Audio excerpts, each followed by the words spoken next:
I'm Karen Bass, and I always run toward a crisis. After 12 years in Congress, Representative Karen Bass is leaving the U.S. Capitol in hopes of running LA's City Hall. She's ready to start from day one, hit the ground running because she has the experience. We met Bass on the campaign trail during a stop at the Women's March Action headquarters in Boyle Heights.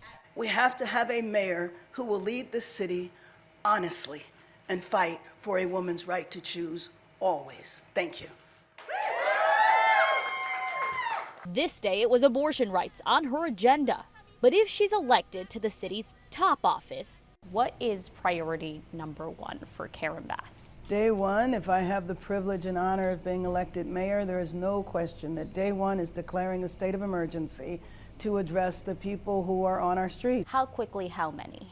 Well, my commitment is 15,000 in the first year. Part of Bass's plan also includes using a mix of temporary and permanent housing that already exists, like vacant hotels, motels, and commercial space. And doing more with the money the city already has through the highly criticized Proposition HHH. Although voters invested more than $1 billion in new taxes, city leaders have failed short of reaching their goal of building 10,000 units to house the homeless.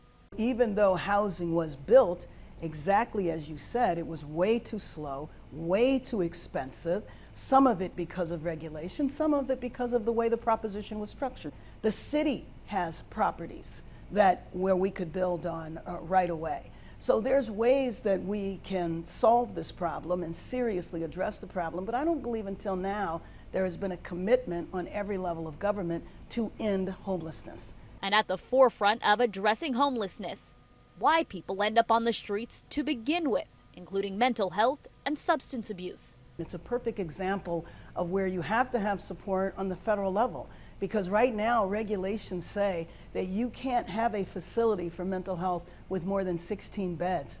General Hospital, the old iconic building, is empty. That could be used. That federal regulation needs to be relaxed so we can address the emergency. One of the biggest challenges is you can have housing in place for folks. That doesn't mean that you're going to get them into that housing. And it seems from her comments that Karen Bass does understand that distinction. Crime is also top of mind for voters. 2 guns stolen from the home of Congresswoman Karen Bass. Bass, who once said she felt safe in LA, recently became a crime victim herself when burglars broke into her Baldwin Vista home, stealing 2 guns. Well, needless to say, I had felt safe in my neighborhood. I was not referencing the entire city, and that safety was shattered. And so like many Angelenos that might feel that way, and then something happens to them and that changes. So my feeling of safety was definitely shattered. Burglaries are up across the city from last year, and Bass wants to increase the number of LAPD officers on the streets in the communities that want them. What is that going to look like, and what will be in the other communities? Sure. No, thank you for the question. I mean, I'll give you an example of 2 communities. One, Studio City, a commercial area where they've had a lot of difficulties. Another one that's probably more better known than Studio City is Melrose. Those are communities that want to see an increased presence. Then there's other communities that want different things in order to feel safe. So a number of communities, for example, in South LA, want to see serious investment in crime prevention programs, in gang prevention programs, and that is a major investment that I want to make. But she has always maintained, from what I can tell, and from as an observer of the mayoral debate, that she would want to see an increase in the number of officers added to LAPD.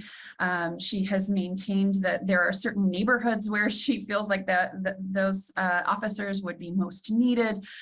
So certainly she is not on the camp of defunding the police. Another priority for the Congresswoman is to gain the trust of voters in a city that has historically seen corruption. I plan to have a very strong ethics policies, and everyone that receives an appointment from me will have to sign an ethics pledge. And I just think that the way people are cynical toward government right now, we need people to trust government, to work with government, to see as part of their civic responsibility beyond voting. If Karen Bass were to become LA's next mayor, It would be a historic milestone, the first Black woman ever to hold the title. And if people vote for me, they're voting for somebody who has dedicated the majority of my life to fighting on behalf of Angelenos. I didn't spend my life enriching myself. I spent my life fighting for Angelenos.